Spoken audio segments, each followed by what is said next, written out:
Welcome to a brand new series, Daniel, a series of 4 classes, The Strange Stories of Daniel. The truth is, the whole book is such a challenging book, with remarkable. The word stories I feel like is a diminutive in some sense. It makes it sound like, yes, that's a good reminder. Please make sure to silence cell phones. When I say stories, it's not meant to minimize it in any way, but you get in this book heroes and villains. For those who were there at the Heroes and Villains Day, thank you for having been there. Miracles, divine reward and punishment, prophecies. It's such a beautiful, scary, difficult, fun book. It really has everything. And so what we're going to do, I hope, in the course of our 4-week mini-series, is look at 4 of the stories in the book. The book actually divides quite neatly. It's 12 chapters, and the first half of the book is of stories involving Daniel and his colleagues, as well as the kings of Babylon and Persia. And then the second half is prophecies. We're not going to get to the prophecies in this mini-series. That may be a different one. We discussed some of the kings when we did our Game of Thrones series. Was that last year or the year before? I forget. But we talked then about some of the royal intrigue that went on. I'm going to try to avoid overlap from that series and to do new things because I know some of the people here were there. I frankly thought, doing a January series, people go away and therefore we would have half a dozen people sitting at the table. But I'm glad you're here. And I'm glad for the people who registered in advance in particular. Betty, thank you so much for helping out with this. I want to make sure that it's very clear to people. Betty is not an employee. She's a volunteer. And thank you very much for doing that. And finally, for anyone who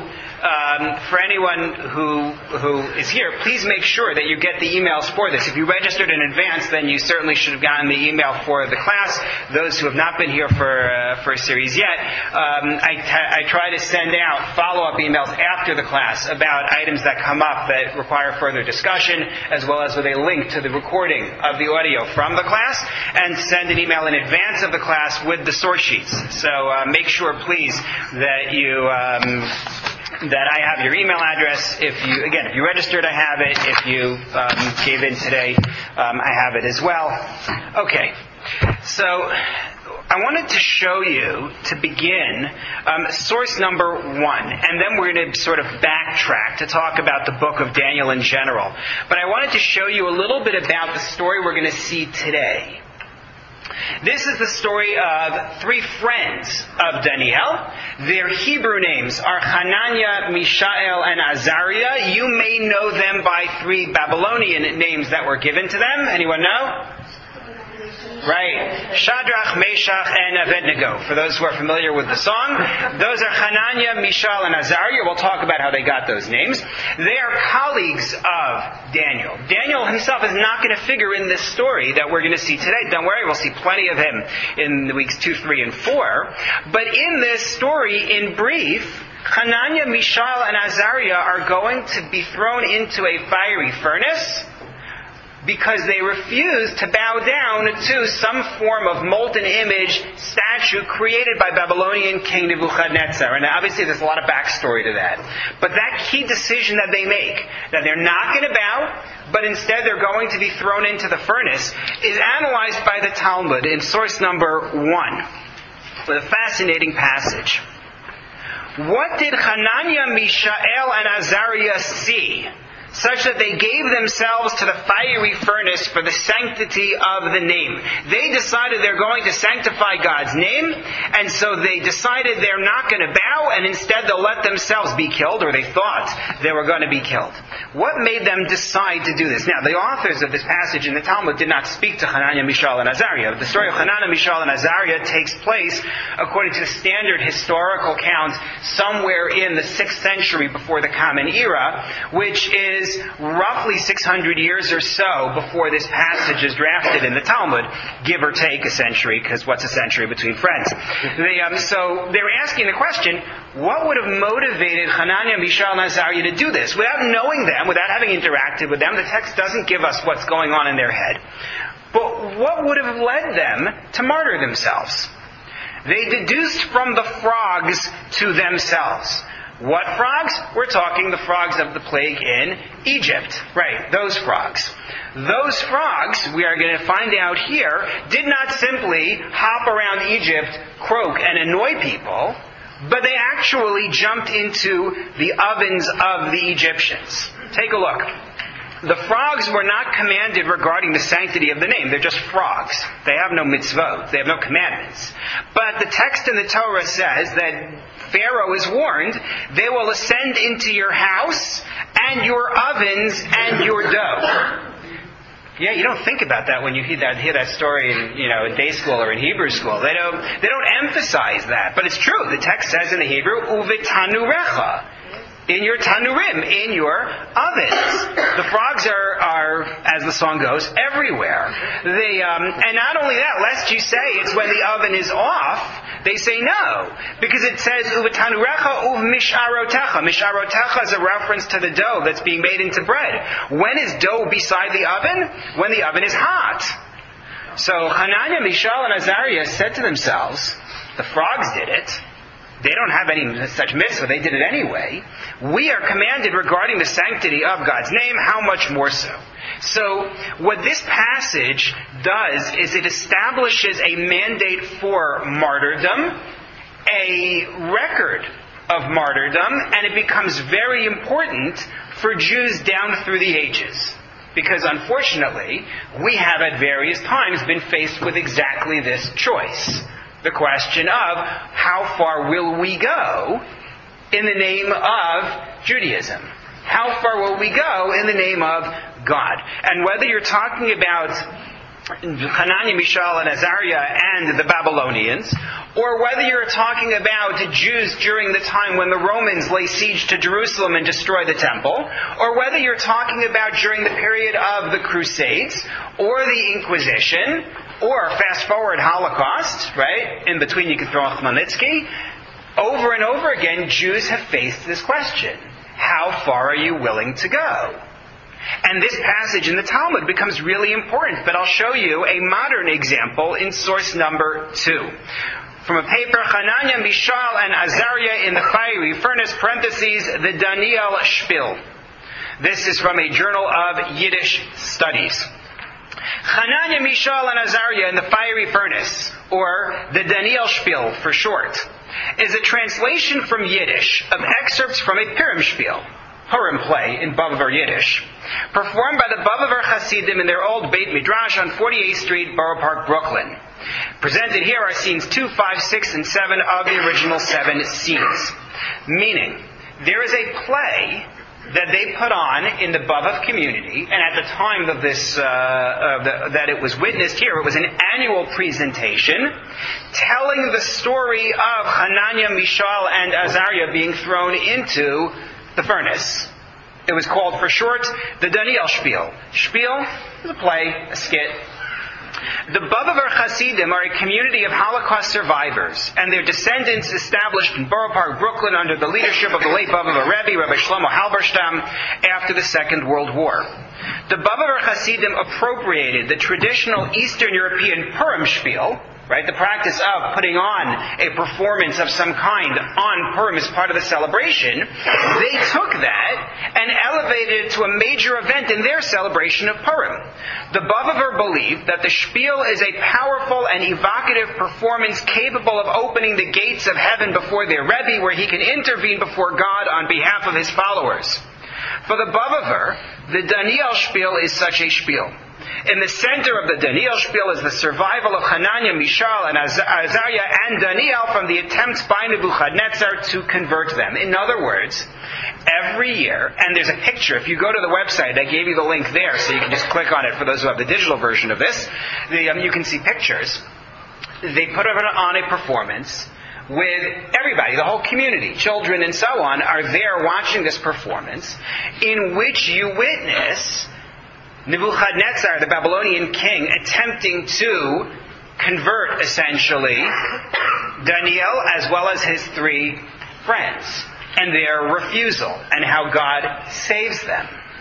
Now, that resonates very much with Purim, because, of course, Purim, we are under threat, and God saves us. On Purim, there is no thought of conversion. No one is trying to convert the Jews. They just want to kill them. But the idea of being saved from that, and then being saved in the story of Daniel, becomes a powerful story, which is now being told over to the entire community, including the children, and inculcating a certain value. So what I want to get across with these two passages, first the Talmud, and then in contemporary times, because the Shifra Epstein, who writes this, witnesses the play in the 1970s in New York. What I want to get across here is the reinforcement of a certain value of martyrdom and self-sacrifice in the Jewish community by the retelling of these stories and the impact that this story has on us. Are we clear on that in terms of the introduction of what we're going to see today? Okay, let's backtrack a little bit, though, and talk about Daniel, the book, the story, some of the major figures. So this story takes place, in general, all the stories of Daniel take place between the first and second temple. So, orienting that within Jewish history in general, what this means is the first temple is built by King Solomon somewhere around 10th century before the Common Era, 10th, 11th century before the Common Era. By Jewish tradition in general, the first temple stands for 410 years. Historians tend to think it stood actually longer than that.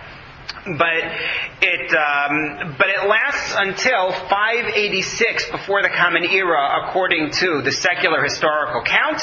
Jewish tradition, again, Midrashic tradition has given different dates. The bottom line is the first temple is destroyed, and then you have a period of 70 years before the second temple. I'm not getting into precise numbers; it doesn't matter for our purposes. The bottom line is that this is taking place in the interregnum, the period between the two temples. Again, call it 6th century before the Common Era, call it 5th century before the Common Era. That's roughly when you're talking about. The Babylonians are the ones who destroy the first temple. But before they do that, they take the aristocracy, the leaders of the Jews in Jerusalem, into exile. Specifically, as far as we are concerned, Daniel, Hananiah, Mishael, and Azariah. They are brought to the city of Babylon, which is the capital of the Babylonian Empire, and they are held as trophies in the court of King Nebuchadnezzar. What do I mean by trophies? I'll come back to it in a moment, and you'll see. Nebuchadnezzar himself is a horrible human being. As depicted here, as depicted in general, you can read up on Nebuchadnezzar to your heart's content. This is a cruel butcher. An extremely arrogant person, which we'll come back to in the story. A very cruel human being, which we're going to come back to as well. The book of Daniel starts out with Daniel and his friends being held as trophies in the court of King Nebuchadnezzar. What he does is he issues an order, and this is from the first chapter of the book. He issues an order. He wants young men of fine appearance and sharp intellect to be trained in Babylonian language, Babylonian script, and to be given Babylonian names to stand in the court of Nebuchadnezzar. Hence the name changes. So Daniel gains a new name. It is Belteshazzar, not to be confused with Belshazzar, who was a Babylonian king. Belteshazzar, and Hananiah, Mishael, Azariah become Shadrach, Meshach, and Abednego. Side note, it isn't only about making them Babylonian trophies. That's not the only reason to give them Babylonian names. I need people with Hebrew in particular for this one. Think of the names Daniel, Hananiah, Mishael, and Azariah, and tell me what they all have in common. God's name. Precisely. Daniel, the El ending, Hananiah, Mishael, Azariah. They all have our God as part of the name. He takes them all and gives them Babylonian names, and for some of them it's very clear that they have names of Babylonian gods in them. Some of them it's not so clear. Belteshazzar, Bel, is a Babylonian god. Shazzar is to protect. The Abednego, Nego also, was either Nego or Nebo, a Babylonian god. Abed-Nego means the servant of Nego, or the servant of Nebo. So what he's doing is he's taking their nice Jewish names that incorporated God's name into it, and instead giving them Babylonian ones representing their ideals.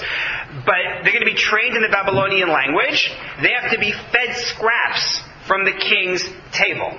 And the first chapter is about how Daniel and his 3 friends ask the officer in charge to keep the food himself and give them vegetarian food instead. This is that first story of the Jew who says, "Listen, I'll just take the salad." That's the story right there. Zraim is more interesting. Right. Well, it's seeds. Right. So seeds, beans, however you do it. It may be that they did this. They refused the food because of kashrut. That's one explanation, but it's not the only one. It could be that it's because they want to make a statement. We're not your pets, right? Eating the scraps from the king's table. We will not become your trophies. Well, they get away with it. They manage to make the substitution. That's chapter 1. An interesting read, but not for right now. Chapter 2, King Nebuchadnezzar has a frightening dream. So he does what biblical kings do when they have a frightening dream. He summons his advisors and he says, "Explain it to me." But he goes everybody one better. You see, he says to the advisors, "You have to tell me not only what my dream meant, but what my dream was." He's not going to tell them. "You have to tell me what I dreamed and what it meant," but he gives them an incentive. And the incentive is what really characterizes Nebuchadnezzar in my mind. Once you see this, you're just like, okay, I know who this guy is. He says, "If you can't, I will have you cut up into small pieces." That's word for word. That's what it says. He will have, that's Nebuchadnezzar. He says, "You've been eating the food off my table as my advisors all this time. Well, earn your keep. Otherwise, it means that you're all phony and you've been cheating me all this time." And they respond to him saying, "Look, nobody can do that. You're asking for something that's impossible." And he's ready to do this. He's ready to carry it out until Daniel hears about this. He prays to God. He finds out what the dream was and what its meaning is. And he presents the message to Nebuchadnezzar, who is so thrilled. He honors God. He gives Daniel power in the land. But the key thing to remember is the dream itself and the message of the dream, because it's going to matter in this chapter. What Nebuchadnezzar saw was a great big statue made of different materials. The top of the statue, the head, is a human form. The head of the statue is made of gold. Then as you move down the body, it changes materials. So then it is silver, then it is copper, and then it is a blend of iron and clay. And what it represents are different empires which will rise and fall in succession. So the gold at the top is the Babylonian Empire, and then afterwards the silver is going to be the Persians, who are going to come and take over from the Babylonians, and then you have copper, which may be the Greeks, and then you have the mix of iron and clay, which some take as the Roman Empire, some take it as the rise of Islam versus the rise of Christianity, and the two are blended. It's a fascinating question in terms of what the symbolism is. But the point is that each empire and each era is represented by a different material. There was actually a Greek play by the poet Hesiod, which tried to associate different ages with different materials, and we get what we do in English today from Hesiod, right? The Bronze Age, the Iron Age, and all that comes from that. And that story, that play, from Hesiod, would have actually preceded Nebuchadnezzar's dream, historically, leading to the question of whether Nebuchadnezzar is familiar with it. And that's why he has this vision. But in any case, at the end of the dream, a stone representing God's chosen nation comes and demolishes the entire statue. And Daniel explains to Nebuchadnezzar what this means is empire after empire is going to rise and fall until God will set up His nation, and they will endure forever. That's the message he gives to Nebuchadnezzar. And rather than say, "Off with his head," he's really impressed, because Daniel has just told him what he dreamed and given him a reasonable explanation for it. So that's chapter 2, which brings us to our story in chapter 3. Are we clear so far? Yep. Okay. So take a look at source number 3 on your sheet, please. I use the JPS translation of it because it's available online to cut and paste. So the entire story is here in source number 3. We're going to read it in pieces and talk about it. King Nebuchadnezzar made a statue of gold, 60 cubits high and 6 cubits broad. For those who don't know cubit, that's really high. A cubit is subject to some debate, but it's somewhere between 1.5 feet and 2 feet. Okay, so you're talking, if anyone wants to speak centimeter and put that into centimeters, that's fine. Also, it's absurdly high, right? This is not a statue. This is, depends on the condo, but it can. Right. So I don't speak real estate. 20 stories high. This is the beginning condo. Okay. How many? No, it can't be that high. A cubit is supposed to be just the origin of the cubit is supposed to be the distance from your elbow to the end of your fingers. Like 100 feet. So 60 of those. Somewhere in that range, yes, Meryl. So that's how tall this is. One might question whether they actually, made this thing entirely of gold. That's an awful lot of gold, not to mention it'll collapse under its own weight. Rashi comments on the fear that it'll get knocked over, right? And says they must have poured more gold on the base or something just to anchor this thing. I'm not so worried about the practical details of the statue, and whether it was pure gold. He set it up in the plain of Dura in the province of Babylon. King Nebuchadnezzar then sent word to gather the satraps, prefects, governors, counselors, treasurers, judges, officers, and all the provincial officials to attend the dedication. They're great titles in the original. Keep in mind that this part of the book of Daniel is written in Aramaic, not in Hebrew. And the terms are very hard. They're not terms that show up anywhere elsewhere biblically. I think I actually brought you, if you flip the page for a second to source 4.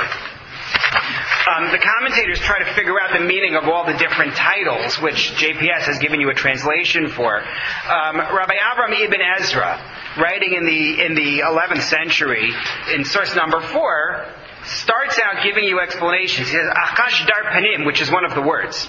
And the others mentioned afterward constitute 7 levels of hierarchy in Arabic. But we don't know the meaning of Adar Gazraya and those after them. One Spanish sage explained Adar Gazraya as Adire Gazrin. But there's no need for this. Let us leave these explanations. They will not help. He says, really, what you need to know these are officers of the Babylonian court. One thing that is interesting to note, though, is if you count it up, satraps, prefects, governors, counselors, treasurers, judges, officers, right? You find that there are 7 different positions before he says, and all the generic provincial officials. The numbers 7 and 4 show up consistently in this book. It's one of those things that tells you this is a unified text. So, the satraps were in sentence 3. So the satraps, prefects, governors, counselors, treasurers, judges, officers, and all the provincial officials assembled for the dedication of the statue that King Nebuchadnezzar had set up, and stood before the statue that Nebuchadnezzar had set up. The herald proclaimed in a loud voice, "You are commanded, O peoples and nations of every language, when you hear the sound of the horn, pipe, zither, lyre, psaltery," I don't know how to pronounce that, "bagpipe, and all other types of instruments, to fall down and worship the statue of gold that King Nebuchadnezzar has set up." Again, how many different types of instruments? So it depends on whether you count the other types of instruments. It depends on how you're going to do it. If you look at it in the original, in the Aramaic, it sounds like it's really a separate thing, all the instruments. But it can be read to, again, provide a set of 7. But what are they supposed to do when they hear the music? Fall down and worship the statue. Now, JPS is biasing us a little bit with their translation, because that's the way translations work. But it's really important to notice the word "to worship this statue." They are to fall down and worship it. We're going to come back to why that matters later on, but I want to make sure it catches your eye. "Whoever will not fall down and worship shall at once be thrown into a burning fiery furnace." because that's the way Nebuchadnezzar does things. And so, as soon as all the peoples heard the sound of the horn, pipe, zither, lyre, psaltery, and all other types of instruments, all peoples and nations of every language fell down and worshipped the statue of gold that King Nebuchadnezzar had set up. Questions on this section? Yeah. Why do they keep repeating? Everything is repeated. Like everything. That they had set up, then the instruments repeated. Mm-hmm. Yeah. Right. What's the idea in the repetition? What does repetition convey here? Importance, emphasis.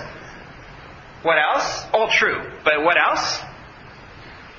There's a sense of formality to this. Here is your formal ritual. It will not do to say, so then they did it and the people bowed. We need to, engrave the invitation, so to speak. Everything has to be step by step, spelled out, and then they did this, but it's not when they did this. Then they, played the zither, the lyre, the etc. And then all of the different officers bowed down, right? This is a formal ritual. And that's something that we're going to have to keep in mind. It makes sense if we're talking about worshiping something, but we're going to have to come back to that. What else, though? Yeah, Judith. I'm just curious why they make a statue of himself. Because allegiance to a statue is not the same as demanding I'm demigod. Right. Judith asks, why did he make a statue of himself? In fact, do we know what this was a statue of? No. I have no idea right now. All I know is that it is a form made of gold. That's all I got. For all I know, it's an obelisk. Right? Or for all I know, it's monolith.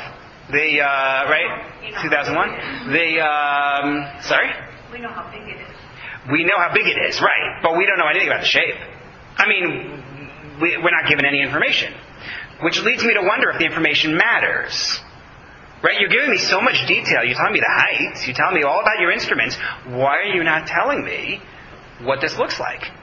Are we to assume that it would be a likeness of himself? I don't know. Not in I don't know. Right now it hasn't said. What's the word in statue? Tselem. Tselem, which is an image. It's an image, but an image of what? I don't know. All it says is Tselem Dava, which just means, image of gold. That's all he got. I could assume a human being, but I wouldn't know.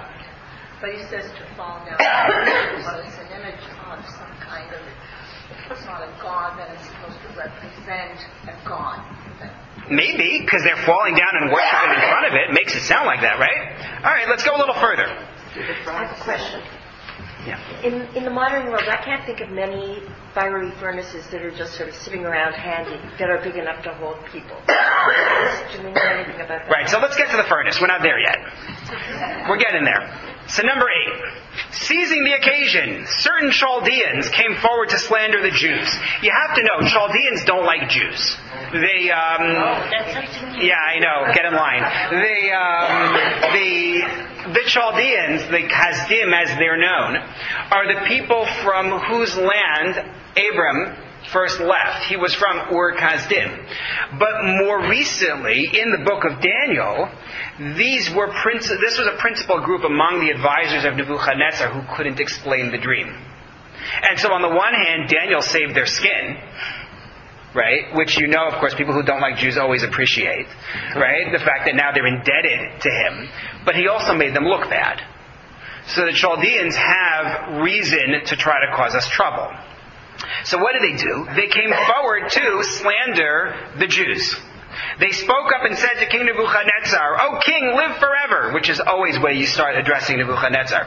"You, O king, gave an order that everyone who hears the horn, the pipe, the zither, lyre, psaltery, bagpipe, and all types of instruments," who knew they were Scottish, "must fall down and worship the golden statue. And whoever does not fall down and worship shall be thrown into a burning fiery furnace. While there are certain Jews whom you appointed to administer the province of Babylon, Shadrach, Meshach, and Abednego. Those men pay no heed to you, O king. They do not serve your God or worship the statue of gold that you have set up." Daniel, fascinatingly, is out of town when this happens. The Talmud actually argues, I brought it for you in source number 5, that God wants Daniel to be out of town. And that Nebuchadnezzar wants Daniel to be out of town when this happens, because he doesn't want to lose Daniel. So they conspire to kick out, to make sure Daniel's going to be away, and that way he'll avoid this. Don Isaac Abarbanel had a different take in source number 6, that the people who did this, the people who did this just took the chance they had. This was a good moment for them to be able to attack. I'm not reading the text inside just because there's so much to talk about here, but I brought it for you so you could see it. That this was a whole the attempt to get the Jews was just an opportunity they grabbed when they had it, and even if it wasn't ideal because Daniel was away, they were just going to go after whatever they could get. Diane. Two things. The words sound very much like Haman. There are people in your land who don't like you, blah blah blah. Interesting. Can you connect it to Haman? It's not crazy. I mean, it's the same era. Yeah. This story and the story of Purim are separated by decades. You know, you can measure it in. Down, like when you hear the music, you bow down. It also makes you think of Islam because when the U.S. whatever it is. The muezzin plays, and now you bow down. Right, but that was common in general. Right. I mean, we're going to talk about the music and the bowing. We're not done with the music. There's more to say about this music. But let's read on. So they say these Jews don't bow. They're not serving your God. They don't worship the statue of gold that you have set up. Sentence 13. So then Nebuchadnezzar, in raging fury, ordered Shadrach, Meshach, and Abednego to be brought. So those men were brought before the king.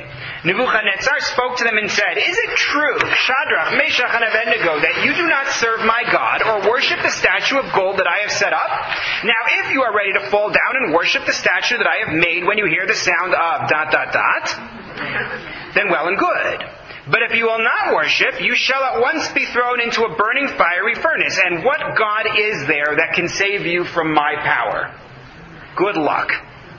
Well, Shadrach, Meshach, and Abednego said in reply to the king, "O Nebuchadnezzar, we have no need to answer you in this matter. For if so it must be, our God, whom we serve, is able to save us from the burning fiery furnace, and he will save us from your power, O king.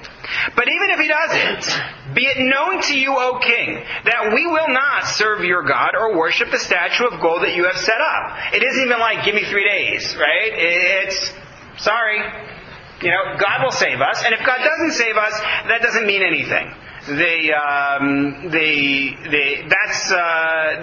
not. As far as we are concerned, we refuse your offer, and we are not going to bow. Interesting note. First of all, Nebuchadnezzar is really giving them a second chance. Meaning, the report already came in that they were present and they refused to bow. At this point, they should already be going into the furnace. Nebuchadnezzar is actually giving them a second chance, which is unusual for him. You don't usually get second chances with him. Perhaps it's a reflection of what happened with him and Daniel in the previous chapter. He feels like, all right, let me give them another shot. Maybe that's why. The other thing that's of interest here, his phrase, "What God is there that can save you from my powers?" The Talmud looks at that, the Midrash looks at that, and if you look at source number 7, Midrash says, you have to remember who Nebuchadnezzar was before the book of Daniel started. He's the destroyer of the temple in Jerusalem. So he says, "I burned his house, I exiled his nation, and he didn't oppose me in his own house. Will he conquer me in mine?" In other words, Nebuchadnezzar has reason for being arrogant. He says, your God doesn't have a good track record. Now, the Jewish response may be, which in fact is the Talmudic response to Nebuchadnezzar, that he destroyed a temple that was already in ruins. God had no interest. Source number 7. He's not, that the temple had already been rejected by God, and therefore he had no reason to oppose Nebuchadnezzar in destroying it. But from Nebuchadnezzar's perspective, why do you trust this God to save you? It's not going to happen. Dahlia. I'm surprised that the 3 of them are even questioning God. First they say, God will save us, and then they go, oh, well, maybe he won't save us. Well, they're covering both sides. They're saying you should know because maybe we're not worthy. Maybe we don't deserve to be saved. But don't take that as evidence about God. That's what they're saying. And they do have a track record, as Nebuchadnezzar has pointed out, of not being saved. Right? God didn't intervene on our behalf. So what happens? Take a look. Sentence 19. Nebuchadnezzar was so filled with rage at Shadrach, Meshach, and Abednego that his visage was distorted. Is it visage or visage? Visage, probably, right? Visage. Yeah. And he gave an order to heat up the furnace to 7 times its usual heat, which starts to answer your question, Marcia. Right? Apparently it had a usual heat. This was evidently one of his tools. He has it on hand. And yes, it is human size. And not just human size, but apparently it can accommodate multiple people. Right? This is first class. There's enough room in there that they can get up and walk around. He commanded some of the strongest men of his army to bind Shadrach, Meshach, and Abednego and to throw them into the burning fiery furnace. So these men, in their shirts, trousers, hats, and other garments, were bound and thrown into the burning fiery furnace. Because the king's order was urgent, and the furnace was heated to excess, a tongue of flame killed the men who carried up Shadrach, Meshach, and Abednego. That's how hot this is. They get too close to the fire, they themselves are burned. But these 3 men, Shadrach, Meshach, and Abednego, dropped bound into the burning fiery furnace. Then King Nebuchadnezzar was astonished, and rising in haste, addressed his companions, saying, "Did we not throw 3 men bound into the fire?" And they spoke in reply, "Surely, O king." He answered, "But I see 4 men walking about unbound and unharmed in the fire, and the 4th looks like a divine being." Well, this tells you, first of all, that they must have had some kind of way to see into the furnace. I would not have imagined that they had glass doors on this. They hadn't developed Pyrex yet. I don't know what they're using such that they're able to see in. It could be it's a pit. It's entirely possible that this is a pit, and therefore he's on some perch above, and he's looking down and seeing this scene involving 4. And there were only 3. So the question is, who in the world is this 4th? So before we talk about who the 4th one is, before we talk about that, they're bound up. Why do you need to bind anyone who you throw into a furnace? You don't go in right. That's true. So there's some kind of fear, like they're going to attack, they're going to escape, they're going to try to do something. And they're bound up in their clothing. That's an interesting idea. What is this emphasis here that they're bound up in the clothing? Don Isaac Abarbanel, in his commentary, says it reflects haste. In other words, they're not taking time to prepare them, they're not doing it like it's just, tie them up and throw them in. That's the way that he looks at it. However, Rashi in his commentary to the Talmud says something important. Take a look at source number 8. Rashi there is commenting on a passage in the Talmud which speaks about somebody who is in a state of distress, somebody who is under attack. And it says in the Talmud, he should not alter his clothing. What does that mean? Lest he appear confused and afraid.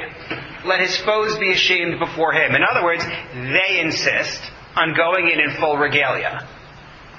We will not, be humiliated. Whatever it is that's going to happen to us, we are going to go in like men. The full uniform with all of our splendor. We're going to go into this furnace. That's an important point. Please keep it in mind. Yeah. To me, it was that Nebuchadnezzar, because he gave them the clothes, they were dressed as princes, right? I'm presuming. So maybe he wanted to show that he had the power. He didn't need to take off the clothes. He could, put them in the fire, dressed as princes, because they sort of challenged him. Right. So Marlene suggests maybe it's actually a statement from Nebuchadnezzar, and it's also a statement that he doesn't need to recycle the clothing. He can afford it. But yeah, this is his royal clothing that he's given them. All true. So who's the 4th? And it's particularly fascinating as we read through the story. You might as well go back to the story for a second first. Sentence 26. Nebuchadnezzar then approached the hatch of the burning fiery furnace and called, "Shadrach, Meshach, Abednego, servants of the Most High God, come out." So Shadrach, Meshach, and Abednego came out of the fire. The satraps, the prefects, the governors, the royal companions gathered around to look at those men on whose bodies the fire had no effect, the hair of whose heads had not been singed, whose shirts looked no different, to whom not even the odor of fire clung. Nebuchadnezzar spoke up and said, "Blessed be the God of Shadrach, Meshach, and Abednego, who sent his angel to save his servants, who, trusting in him, flouted the king's decree at the risk of their lives, rather than serve or worship any god but their own God.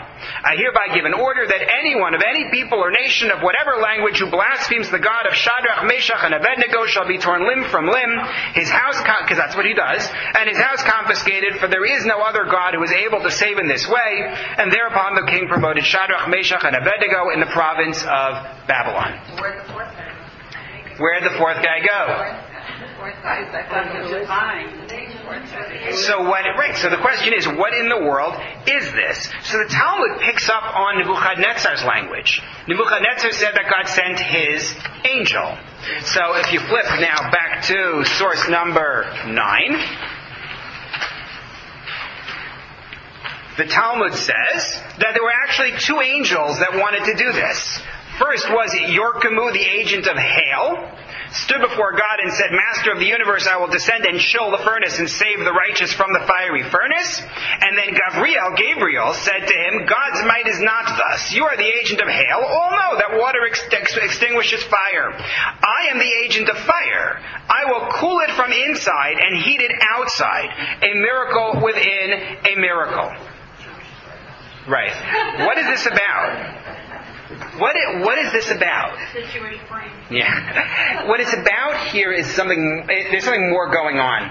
Remember what a malach, what an angel is in Judaism. We've talked about this several years ago. A malach, as far as Judaism is concerned, is an entity that carries out a particular task for God. The word malach, which in English gets rendered as angel, is from the word melacha, a task. It's just something that carries out a task. So that Maimonides writes, anything God uses to carry out an end, whether it is a spiritual being with 6 wings, or whether it's a drop of rain, is a malach. It's carrying out a task. So, through that prism, when you look at this passage in the Talmud, what it's saying is, there were 2 options for how to deal with this fire. One option was, make it all cooled off. So they throw them in the fire, and the fire cools, and then they're spared. And that's one way that it could have been done. But what God does here is more impressive. What He does instead is everything there is super hot, except for the spot where they're standing. That's the idea. You sending Gabriel, who is of heat, as the Talmud words it, it's cooling it from the inside by heating it outside. That's even more impressive that they survived this heat. That's what the Talmud is reading in this story. Don Isaac Abarbanel, in his commentary, notes that the Christians were very fond of saying that this was their Savior. That was the fourth. He's standing there walking through the fire. The problem is, of course, that it would have been 500 years or so before he ever, came to earth in the first place. Not to mention, if he's really God, sending God is a little bit unnecessary here. You don't really need to do that. Abarbanel himself says there is no fourth. There was no fourth here. Nebuchadnezzar's hallucinating. Take a look at number 10. He says, perhaps the 4th man mentioned by Nebuchadnezzar was Daniel. The 4 were peers. He saw the miracle done for them, those 3, and thought it was in Daniel's merit. He figured, it must be Daniel doing this. When Nebuchadnezzar called them to lead the fire, though he only called 3, because that's all that actually was there. He just imagined Daniel as the one who is saving the other 3, but in fact Daniel isn't there. By the way, I don't spend a lot of time talking about the different commentators to these stories. I quoted Rashi here, I quoted Abarbanel, but Abarbanel I should take a moment to single out, because he was a leader, if not the leader, of Spanish Jewry at the time of the expulsion from Spain. And so what he is talking about when he discusses this kind of martyrdom is a very real issue in his day. And what he promotes should be seen as a practical statement and not only a philosophical one. Okay. So that's Nebuchadnezzar's reaction, and he is just thrilled. Nebuchadnezzar says, wow, this is amazing. What kind of God can do this? And so on and so forth. I brought you a little bit more on it in sources 11 and 12, but I want to get to the lesson part of this story. So in order to do that, we have to go back to the statue and ask, what exactly is this? So one option, and that's a standard way to read it, is that it's an idol. He talked about it that way. Worship, he talked about it as a god of some kind. They said, we're not going to worship your God. Right? They refused to bow. It sounds like it's an idol. However, as Don Isaac Abarbanel points out, there are weaknesses in that. Such as the fact that the idol is not introduced to us as representing a god. It's introduced to us as a molten image, a tzelem. Number two, no God is actually mentioned. It doesn't say Baal. It doesn't say Nego. It doesn't give us any name of any of the Babylonian gods at all in the story. And if so, if it really is an idol, it doesn't really fit the flow of the book. Meaning, in chapter 1, he took the Jews as trophies and put them in his court. In chapter 2, he had a scary dream about the fall ultimately of Babylon. And now we just get a third story about him in which he sets up his idol and wants everybody to bow to it. It could be, but it means there's no flow in the book.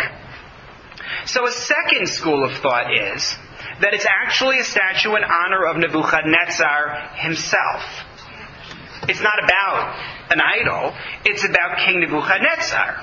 But there's a weakness with that approach as well. What's the weakness? Well, it's not all of one material. No, it is. This is gold. This one is gold. This isn't the chapter 2 one. Yeah. Sorry. What's the weakness in saying that this is a statue meant to represent Nebuchadnezzar? Because he asked them to worship him, unless he wants to. He used the term of worship, which is odd. They use the term of God. But also, why did they refuse to bow then? If it's not meant to be a god, it's just bow as a show of respect.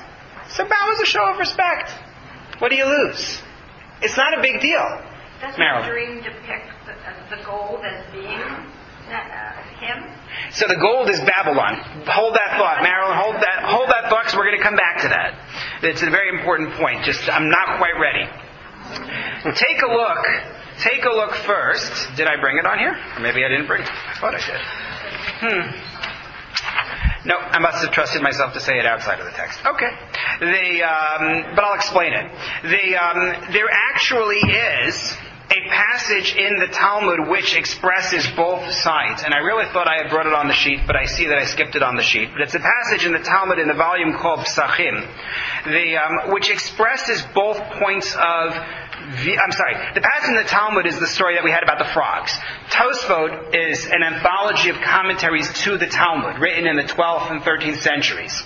And Tosfot there expresses the question, if this is idolatry, if this is really an idol, then I don't understand why they needed to learn from the frogs. In other words, this is a biblical law. You're not allowed to bow down to idols, even at the cost of your own life. It doesn't matter. You're not allowed to bow down to idols. So I wouldn't have needed them to learn a lesson from the frogs. They simply would have known, well, of course we can't bow if this is truly an idol. On the other hand, if it's a statue in honor of Nebuchadnezzar, then I don't understand why they refuse to bow. What's the big deal? Judith. In history, one has to see things in context. Yeah. And usually, bowing down means power. So, currently, the Green Garden of America, we bow down to a lot. And in context of material worldliness, so I can see the inference that this would be some control of power. And I'm most powerful and you should fear me, given his character. Right, but to give up one's own life in order to avoid it? Well, it would mean homage to his being over. Right. So the answer may well be that yes, this is meant to be a statue of a human being. It's not meant to be an idol. And yet they refuse to bow Because they're making a statement, like Daniel refusing the food from the king's table. It's possible to read it that way and to say that, yeah, they went further than the law required of them and they learned from the frogs and so on. You could make that argument. But I want to go back to the point that Marilyn highlighted, because I think this is key in understanding the story. And that is the gold. This statue being made entirely of gold. Take a look at source number 13, at what Don Isaac Abarbanel notes. The entire statue, head to toe, was of gold, demonstrating that all empires to come after him and reign over the world would be from his descendants in the Babylonian Empire. And not only the head of that original statue, but also the arms and thighs and loins. And so he instructed that they gather from all the nations and tongues throughout his empire, and that all would fall and bow before that idol, to hint that they would be humbled and conquered before his reign eternally. And therefore this was performed with music. What was the deal with all that music? And we made such a point of repeating all the instruments? It's like a king's coronation. Exactly. Our sages understood that the statue was a memorial for his God as a matter of idolatry. That's one idea. But I have come to explain the text. He says, I think the way to read the text is not that this is about idolatry at all, but rather this was an attempt to defeat Daniel's interpretation of the dream. Daniel said, Babylon, fine empire, gold, but it's going to fall one day. And then the empire that takes over for them, they're also going to fall one day. And he says, Babylon forever. That's his statement. He says, the statue is entirely of gold, and there were repeated references in the text, making sure everybody knew that this was all of gold. Right? It's a continuity from chapter 2. It's a coronation with a song, and they refuse to bow because they demonstrate, we will not accept your reign. And remember what we said before about them keeping the clothing on. It's all an act of defiance. You are not going to humble us. That's the Jewish statement to this Babylonian king. And Rabbi Yaakov Meidan offered a really interesting twist. Rabbi Yaakov Meidan is a rabbi in the Gush in Israel. He writes quite a bit on different parts of Tanakh. And he throws in another idea here. Take a look at source number 14. This is a story which you may be familiar with. It's the story of the Tower of Babel. As in, way before the time of Nebuchadnezzar, but same place. The entire land was of one language and unified speech. And when they traveled from the east, they found a plain in Shinar, and they dwelled there, Shinar, Sumeria. And one said to another, let us make bricks and create a fire. And the bricks were stones for them, and the clay was mortar for them. And they said, let us build a city, a tower with its head in the heavens. We'll make a name for ourselves, lest we be scattered across the earth. The goal here, Shinar Sumeria, is not quite the same as Babylon. It's the same region. Sumeria is part of what becomes the Babylonian Empire. But if he's trying to defeat the dream, he doesn't need to subjugate other empires. That's not the goal. They're not the real threat. The real threat is the fifth empire. It's the one from God, the stone, that's going to come demolish the statue. And so what Nebuchadnezzar wants to do, is like what they wanted to do in the Tower of Babel long before him, which is to unify the world behind them. It's very interesting. Iraqis have always thought this way. Meaning, if you remember Saddam Hussein, who thought he was the reincarnation of Nebuchadnezzar. He had the whole hanging gardens and everything else. And Nebuchadnezzar harks back to Nimrod and the Tower of Babel. It's this, this is who we are, who we've always been. He's trying to unify the world under this single gold image, which is Babylon. Now, we only have about 5 minutes to go, but I want to make sure to spell out here the impact that this story had on Jews and on Jewish martyrdom. Because it went in two different directions. One taken by Sephardi Jews, and the other taken by Ashkenazi Jews. And the line doesn't draw quite as neatly as historians like to make it, but nonetheless, I think they have a point when they say this. Keep in mind, until you get to the call it 11th century, there is no such thing as Ashkenazi and Sephardi Jews. They're just Jews. what really makes the divide is the Crusades. Because the Muslims are at war with the Christians, therefore there's no communication or hard communication back and forth, and so the Jewish communities that are in Muslim lands tend to follow their authorities, and the Jewish communities that are in Christian lands tend to follow their authorities, and you don't get the same cross-pollination that you were getting beforehand from Jews in different places. That's exacerbated with exiles and movements over the ages, but that's where the Ashkenaz Sephardic split really begins. So this is now, what I'm going to talk about is the period of Maimonides, which is the 12th century. The Jewish communities have already started to gain their separate identities. Take a look at source number 15. A letter that Rambam, by Moses Maimonides, wrote to the Jews of Morocco in the 12th century. This is Igeret Hashmad. It's a letter to the Jews who are facing a demand from the Muslim rulers to convert to Islam, or not to convert to Islam, I shouldn't say that. They're required to utter a declaration saying that they accept Muhammad. They accept the Quran and they accept Muhammad as God's prophet. So take a look at source number 15, what Maimonides writes to them. He says, "It is known what happened to Israel in the days of wicked Nebuchadnezzar, that all who were in Babylon bowed to the statue other than Hananiah, Mishael, and Azariah. And God said regarding them in Isaiah, Jacob should not be ashamed now, and his face should not be whitened now." In other words, yes, it's true that people bowed, the Jews who were around bowed, other than these three, but they should not be ashamed for having done so. Hananiah, Mishael, and Azariah are painted by Maimonides as unusual. And he quotes a biblical term, the craftsman and the smiths, chereshu masger, in the Hebrew, which referred to these leaders of the Jewish community. He says, perhaps the craftsmen and the smiths were among those who bowed. In other words, even the leaders maybe bowed, other than Hananiah, Mishael, and Azariah, if they were in Babylon then.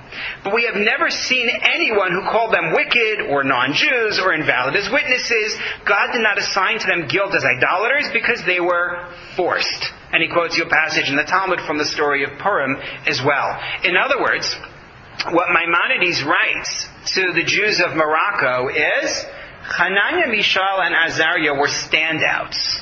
They don't reflect the rank and file. And you don't need to give up your lives rather than make the declaration that the Muslims want you to declare. Now, the letter is a long letter. I'm only quoting you one paragraph of the letter. And he draws important distinctions. He says that what the Muslims wanted them to do was not idolatrous. It was not considered to be an act of worshiping idols. For them to declare that Muhammad is a prophet is not consistent with Judaism, but it's not idolatry. And he said, you have to get out of Morocco as fast as you can. If you have any way to get out, you have to leave rather than live this way. But he said they're not obligated to martyr themselves. Don't look at Hananiah, Mishael, and Azariah as a mandate that everybody has to follow. That's one school of thought. Then on the other hand, you have the Ashkenazim. The Ashkenazi leaders contemporary with Maimonides are the authors of the Tosfot, that commentary that I mentioned earlier, the set of commentaries on the Talmud from the 12th and 13th centuries. It involves the grandsons of Rashi. And they take a different point of view. And here you get number 17. This is part of what I talked about before in terms of Tosfot on what the statue was. It's commenting on source number 16. So let's go back to 16 first. The Talmud states, the pain of lashes may be considered a punishment harsher than death. Physical torture is worse than death. Because, it's taught, had the Babylonians whipped Hananiah, Mishael, and Azariah, they would have worshipped the idol. So even though they were willing to die, they wouldn't be willing to endure torture. So on that, Tosfot says, number 17, this is shocking. How do we know that they would have bowed? The Talmud says, remember Rabbi Akiva? Rabbi Akiva gave up his life and he was tortured, right? And he gives you the quote from the story of Rabbi Akiva. When they took out Rabbi Akiva, he said, I was pained about fulfilling the biblical verse, the imperative that you have to love God with all of your soul. I always wondered when it would come to my hand and I could fulfill it. So he says, it sounds like with all of your soul applies, even under heavy torture. You have to, as experienced by Rabbi Akiva. He says it can't be. So Tosfot's answer is that it wasn't actually an idol, it was a statue made to honor the king, like we suggested before. But if what they want you to do is worship idols, then you're going to be required to give up your life. That's what Tosfot says, and Tosfot is in Western Europe. You're talking about Germany, you're talking about England, you're about those regions. And the Jews who live there, who follow them, tend to be much more open to martyrdom when the Crusades come through their communities. If you're familiar with the story of the Jews of York and communities like that, they give up their lives because they're looking at Hananiah, Mishael, and Azariah as the model. Like, that's what you're supposed to do. So 2 different ways the story is taken leads to 2 different practices. The Sephardi Jews, right? If you're familiar with what used to be called Marranos before we became aware that that's not a nice word, now they call Anusim, the people who were forced into practicing their Judaism, in secret, lighting candles in the closet, that sort of thing. Those were Sephardi Jews who followed what Maimonides said and applied that to their day. Whether Maimonides would have said it for their situation is an interesting question, but they applied it and said, so we'll keep our Judaism in secret. Whereas the Ashkenazi Jews said, martyrdom is the ideal. So this story that we're reading here from the book of Daniel becomes very influential in Jewish life down through the ages. There's always a lot more to say, but we hit the 1 hour, and I'm not going to hold anybody late. But God willing, next week we were going to talk about the fate of Nebuchadnezzar. Nebuchadnezzar goes wild, literally. So that's next week. Again, if you haven't yet registered, please, I'd like to make sure you get the emails for the class. So please see me. Thank you very much. Thank you.